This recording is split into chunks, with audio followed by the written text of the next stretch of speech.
Shalom, Ahab wa Baraka. First and foremost, I want to give all praise, honor, and glory to Yahweh, Bahashem, Yahushai, Waharakakadash, and double honors to the elder apostles, the prophets, and the teachers that have been bringing out the 100% truth for the last 30 plus years. And to the sincere Akiyawa Akwath, salutations. Now let's get into it. We're gonna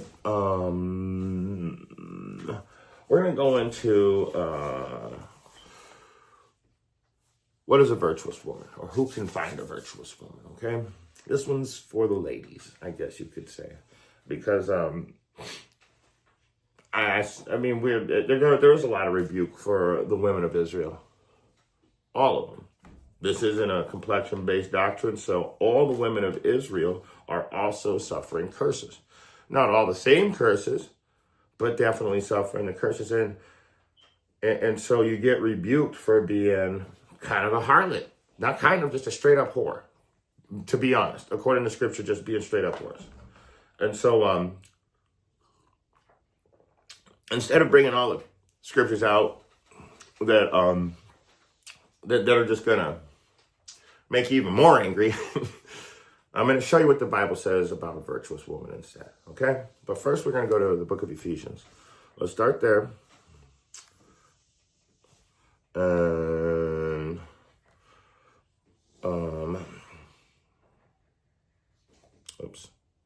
let's go to Ephesians chapter 5, I think. Yeah, and we're going to start at verse 20.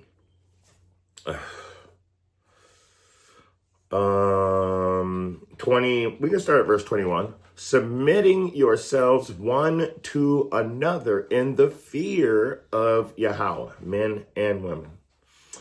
So coming together in this truth. But also, let's keep going.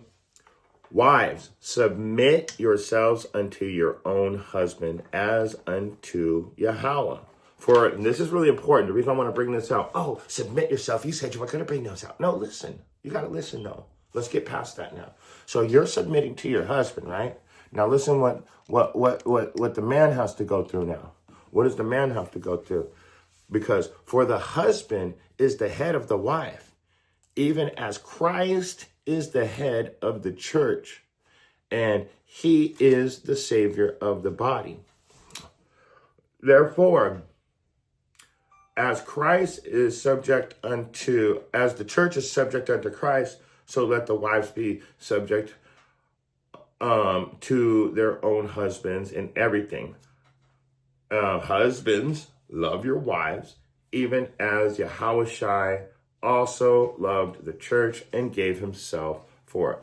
So, in other words, we have to answer to Yahushai. Yahushai answers to the Most High Yahweh. You just have to answer to the mortal flesh of a husband. You don't have to answer in the greater end you do, but according to Levitical law, when it comes down to it, a righteous woman is going to submit herself to her husband, and her husband is going to treat her kindly, not harsh. So it's not just the woman has to do all these things and the man can just run around doing whatever he wants. That's not true. Men are supposed to treat their women with love and respect, and we know that. So, getting away from that.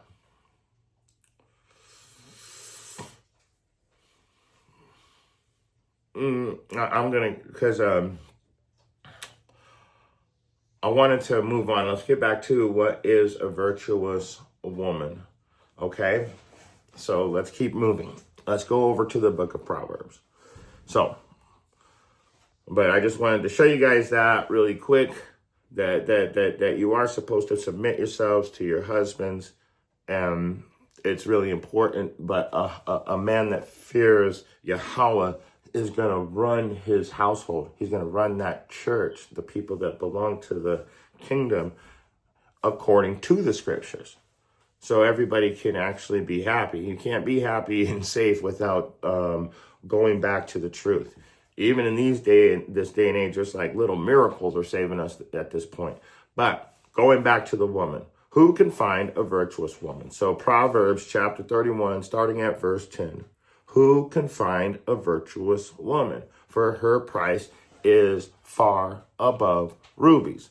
So what is a virtuous woman, right? What is a virtuous woman? So we're going to jump around a little bit, and we're going to go to the book of Sirach, or also known as Ecclesiasticus. And let's get chapter 26. We're only going to bring out verse 14 and 15 right now. There's a little more to it, but I want to bring out those two.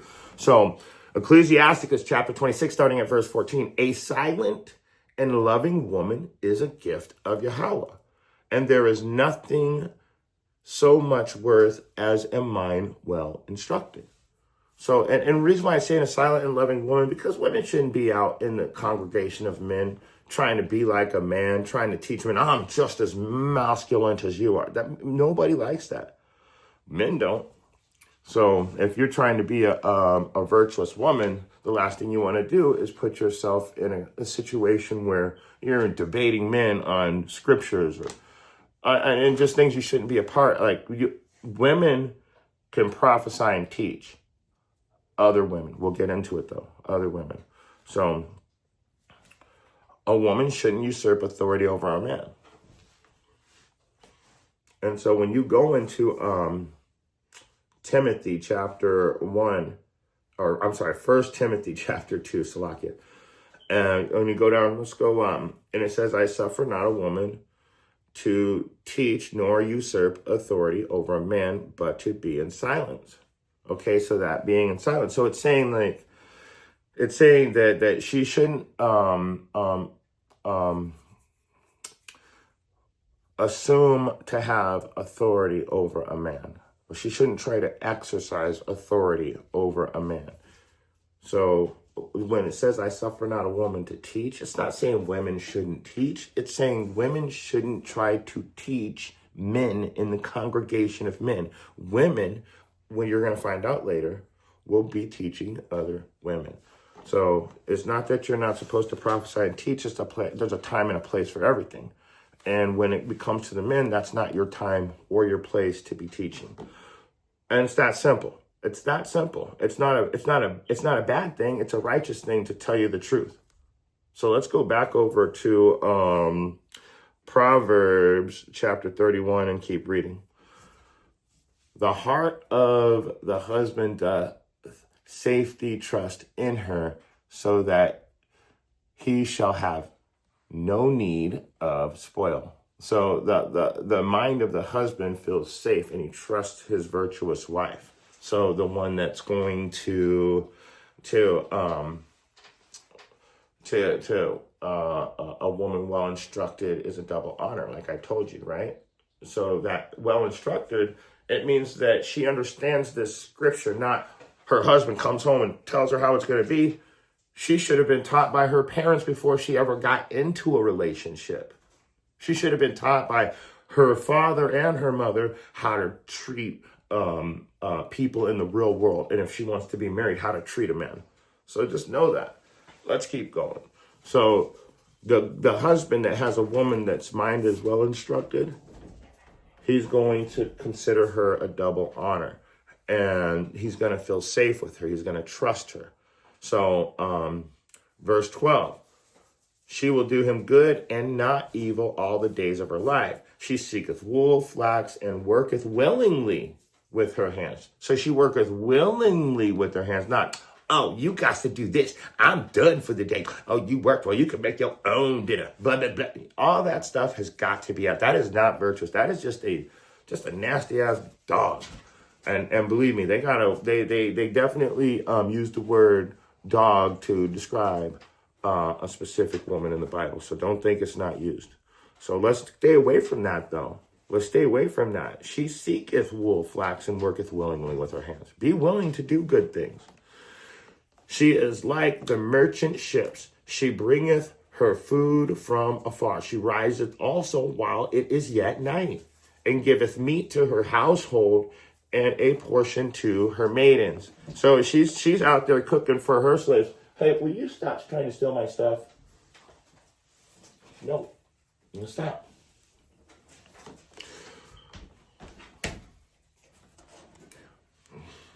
like I said, she bringeth her food from afar. She riseth also while it's yet night. So she gets up first and she's cooking for everybody.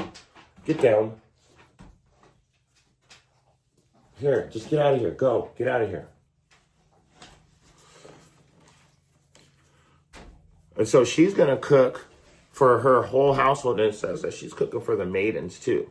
So she considereth a field and buyeth it. With the fruit of her hands, she planteth a vineyard. Okay? So this woman, a real virtuous woman, is willing to physically get out there and be an example, if you guys can understand that. So let's keep reading. She girdeth her loins and with strength. She strengthened her arms. She perceiveth that her merchandise is good. Her candle goeth not out by night. So this woman, from morning to night, she's doing righteous works according to how a virtuous woman should act in the world. So this is why the brothers are always going off. Oh, you ain't this, you ain't that. Well, this is the reason why we want to see you women come back to this, because we're going to come back to our place and we're going to treat you the right way. We're going to treat you the right way. And that's why we're so mad right now, because you have been lied to, and they give you, it's like when you go to the park and you feed the pigeons. That's all they're doing. They treat you like birds. They just throw little scraps out at you, and you guys come flocking into them. And you forget about the men that'll really take care of you. That's why we couldn't be a strong nation at this time. And that's to all the women of Israel. All you women. All the women that are not following a righteous act. So let's go back into it, though, because I take pleasure in the thought that this is how the women are going to be, so we can fall back into place too. So we can do our righteous and virtuous works as a husband. So let's keep going. Going back to where we were at,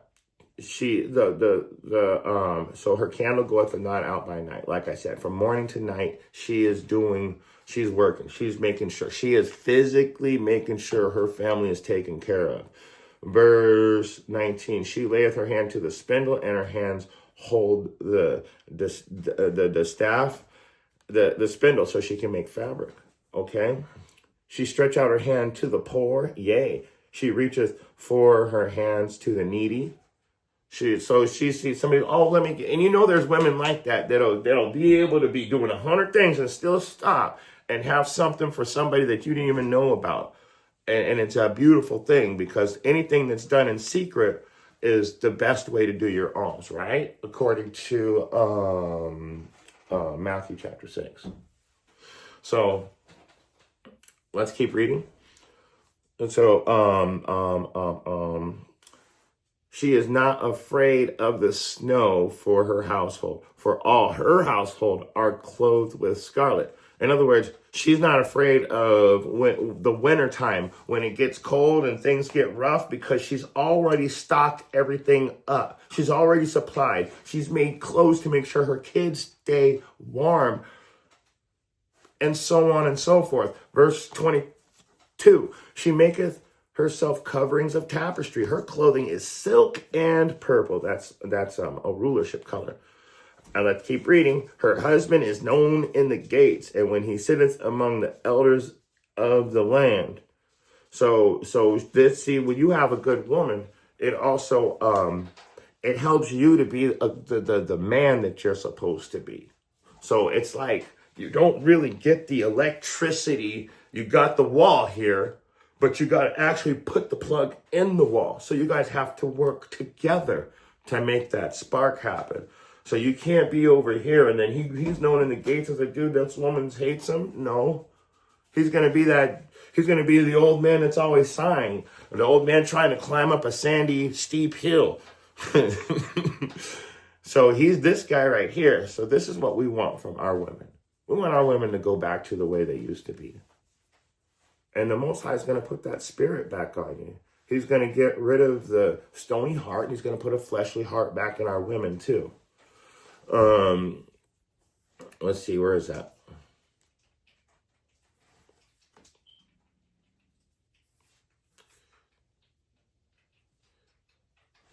He's going to remove our stony heart and replace it with a fleshly heart. Come on. Let's try again. He's going to remove our stony heart and replace it with a fleshly heart.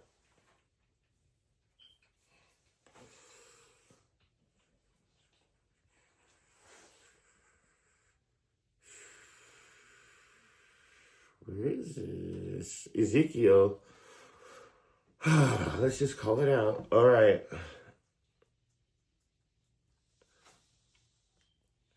Ezekiel 36 and 26. Why are you making it so hard? So this is what I was talking about. So he's also going to remove that stony heart from the women and replace it back with the fleshly heart. So you are going to go back to that virtuousness. And this is what I was talking about. It's Ezekiel 36 and 26. And a new heart, a new mind also will he give you. And a new spirit will he put in you. And I will take away the stony heart, the block-headed, thick-skulled mind that you have right now, out of your flesh. And I will give you a heart of flesh. So I will give you a mind that's compassionate again. You'll go back to this truth. You'll understand why it's so important to submit to your husband. It won't be gaslighting anymore. You won't have to be confused on, should I let the government pay for everything, or should I have a man? Or I went to school, I'm independent. No, you're not, because at the end, someone's going to come and snatch you up, and you're going to wish there was a man there to protect you. It's like a house. You see a house and it says, beware of guard dog. Well, you know a dog's up in the house. So the other house doesn't have a guard dog. Let's go rob that house. So if they know that you got a man, they're going to take precaution. They're not going to have that same energy. But if they know you don't have a man, they don't take precaution. They have a different energy. So, but the Most High is going to, he's gonna put you back in the right mind frame, so you won't be gaslighted, so you won't be confused. So gaslighting means to put doubt in your mind against the truth. So he's not gonna be able to put any more doubt in your mind. You're gonna know the truth, and you're gonna come back to the fleshly heart. In other words, you're gonna come back to that compassionate mind. I hope I didn't over explain that. Sometimes I do. That's just my bad. So, let's keep reading. So, going back down, like I said,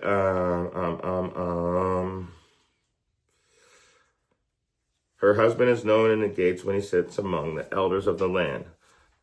She maketh fine linen, she selleth it, she delivereth girdles unto the merchants. Strength and honor are her clothing, and she shall rejoice in time to come. So you can see it in her presence that she's got strength and honor. And that honor comes from Yahweh Bahashem Yahweh Shai.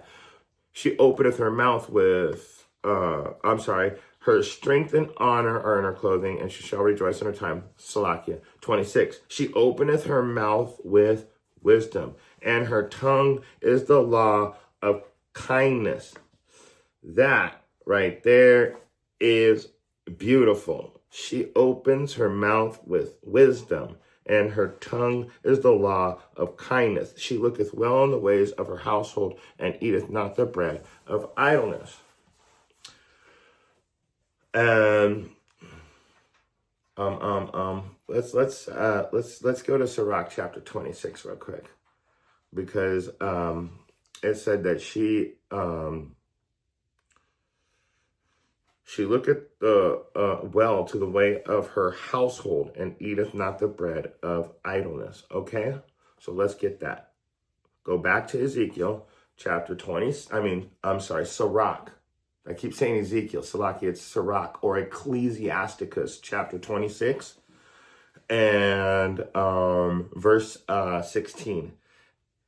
And the sun, when it ariseth in the high heaven, so is the beauty of a good wife in the ordering of her house. See, you need to be running your household instead of running your mouth all up and down the street, opening your quiver to any arrow. I mean, it's sad and it's shameful, but here you got to hear what we're looking for. That way, when you're ready to be righteous women, you got to understand, you got to come back to these scriptures. You need to follow these instructions so you can get a real man. But until you come out of that mindset, until you get rid of that stony heart, but there's only 1/3 chosen right now, even when it comes to the women.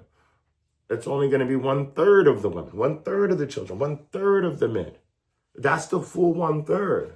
And these 1/3 women, come back quick. Come back quick. Don't be on the fence. Don't let them gaslight you anymore. Come back to the truth. A lot of these camps are teaching some weird shit, and I'm not going to lie about that.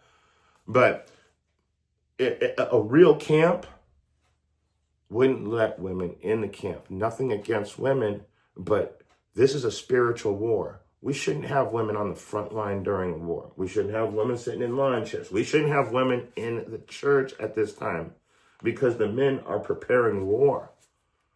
And if it says, if the woman wants to know something, go home and ask your husband. So the husband needs to be doing his part too. You're taking care of the family. You're going to go out and fight for what's right. And then when he comes home, there's going to be a blessing from Yahweh, not a blessing from the government. But it even tells you, if you're doing right by the Most High, even your enemies will be friends with you. Look at Menachem Akbar from South Carolina 08. Menachem Akbar, you know what? A guy was all up in his business on a class just recently, and even your enemies will be with you. So in other words, what it's saying, like the Most High, when you do good by the Most High, he's going to take those same enemies and he's going to put a spirit on them to do well by you. So when the dude came up talking a bunch of crap, this cop showed up and he goes, I've seen these guys out here for years. They've never harmed anybody. I've never heard of. The white guy comes up, oh no, they were rude to me. And so, and actually Menachem Akbar just said something to him that he didn't want to hear. And you could tell, he said, you shut up and listen. So you already could tell he was racist. But when the cop showed up, told that guy, get the fuck out of here. Why are you coming back talking more shit? Told the white cop, told the white guy, get back in there and finish your pizza before there was a problem.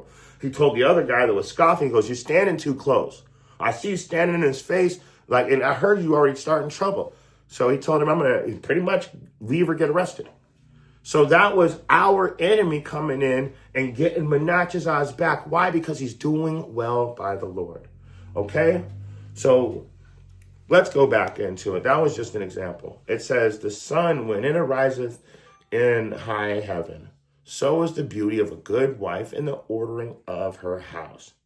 And the clear light is upon the holy candlestick, so is the beauty of the face of a ripe age. And we're going to go back into that ripe age too, because I told you women are allowed to teach and prophesy, but other women. So let's go back over into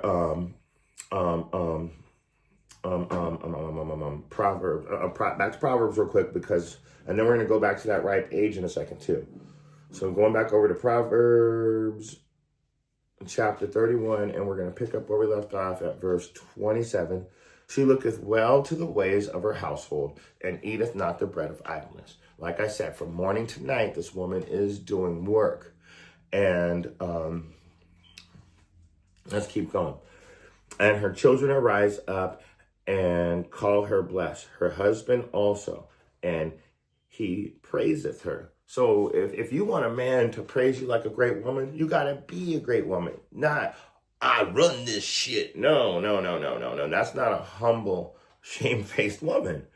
That's not a double honor. That's just a proud bitch, honestly. You're just being a dog again. And nobody wants to deal with dogs. I got a bunch of dogs, they stay outside. Okay? I keep the dogs outside.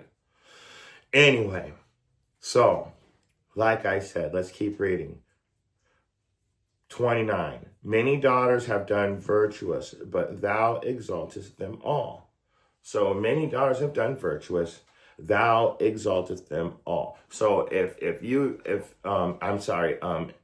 excellest them all. So you're past all of them. So that makes you an elder above them. If you're doing this work, you are an elder above these women. So let's get into that prophesying now. Let's go over to when a woman should prophesy. Let's go to Titus chapter 2. And we're going to start from the top. It says, speak. It says, but speak, because when you go back into chapter 1, it's actually talking about how the people aren't doing what it's supposed to be done. So let's move to chapter 2 now. That's why it starts with but. So verse 1 says, but speak thou the things which become sound doctrine. So what is the sound doctrine? That the aged men be sober, grave, temperate, sound in faith, in charity, and in patience. So men, we got to be sober. We got to be grave. We got to be temperate. You got to have a good temper. You got to be sound in the faith. That means you got to know this book and live by it and believe in it. In charity, in patience. You got to be sound in charity also and in patience. You got to be a very patient man. It's telling you temperate and patient. Come on.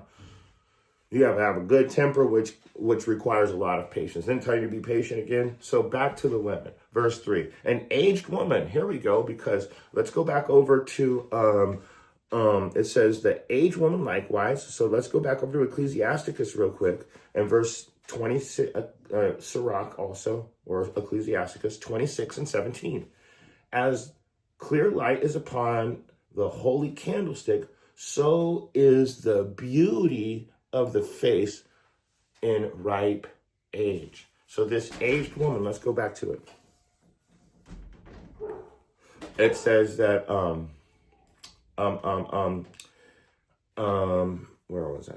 Titus, chapter 2, verse 3. An aged woman likewise, that they be in behavior as becometh holiness, not false accusers, not giving too much wine, teachers of good things, that they may teach the young women. So who are you supposed to teach? The young women to be sober, to love their husbands, to love their children. Not, oh, you don't need a man, girl. You know what? Let me teach you. You can go and have a bunch of kids with all these men, and they can just pay you. You don't need them.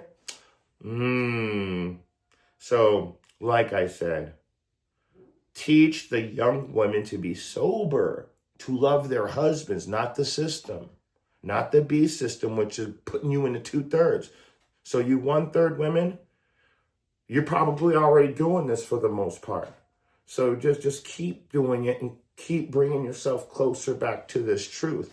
Keep your faith sound. So teach the young women to be sober and to love their husbands, to love their children, to be discreet, chaste, keepers at home, not out there in the club trying to have every dude trying to show off all your parts and then be like, what you looking at? Well, I'm looking at all your parts because you came out here for the attention. Be keepers at home, good, obedient to their own husbands, that the word of Yahweh be not blasphemed. Okay? That the word of Yahweh be not blasphemed. Let's go back to Proverbs. We're going to close this out. So, going back to Proverbs 31 and 30. Favor is deceitful, and beauty is vain. But a woman that feareth Yahweh shall be praised. You got that? And beauty, vain means worthless. So when it says beauty is vain, it's saying even though you can be beautiful, beauty, surface beauty is worthless. That's why everything has got to be good from the inside out. Oh, it's rotten on the inside. Like when you go to buy a car, it's got a new paint job, but then you lift the hood and the fucking whole engine's rusty. So that beauty is worthless. Do you understand that? When your insides are disgustingly decrepit. So favor is deceitful and beauty is worthless. But a woman, now this woman that feareth the Most High, now she's beautiful from the inside out. She's pure.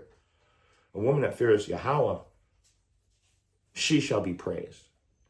Give her the fruit of her hands, and let her own works praise her in the gates. So your works are going to be what your praise is. I said, let her works praise her in the gates. Though, I said I'm closing out, so let's get it. Let's get it real quick. Revelation chapter 22. Go down to verse 12. Behold, I come quickly, and my reward is with me to give every man according as his work shall be. Every man according as his work shall be. So what did it tell? Give her the fruit of her labor. So according to your works is what you're going to get repaid for. So this goes out to the 1/3 women. And you 2/3, you're doomed at this time because you're probably going to be mad about this class too. Even if somebody sincerely tells you this is literally what you're supposed to be doing, you're still going to be mad about it. But the 1/3 women, you're already righteous. This is just another nail in the coffin to remind you, yeah, this truth is correct. So with that being said, if you got eyes to see and ears to hear, I hope you got something out of this message. Shalom.